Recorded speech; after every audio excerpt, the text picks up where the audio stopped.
আষাঢ় মাসের শেষ হতে চললেও বৃষ্টির দেখা নেই। চারদিক রোদে একেবারে ঝলসে উঠেছে। জলাশয়ের জল তলানিতে এসে ঠেকেছে।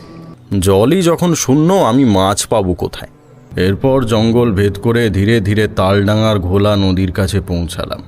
এরপর যেটা দেখলাম তাতে আমার বুকের রক্ত শুকিয়ে দলা পাকিয়ে গেল। আমার সামনে বসে রয়েছে একটা সধবা মেয়ে মানুষ, লাল পেড়ে সাদা শাড়ি। ওর এলোমেলো খোলা চুলগুলো বাতাসের ধাক্কায় রাতের অন্ধকারের সঙ্গে মিশে গিয়েছে। এক মাথা রক্তিম সিঁদুর।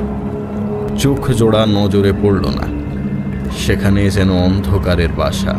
সেই ভয়ঙ্করী ডান হাতে একটা কাঁচা মাছ ধরে চিবিয়ে খাচ্ছে। কে রে, ভয় পেলি নাকি? আমার দিকে তাকা, তোকে মাছ দিয়েছি, আরো দেবো।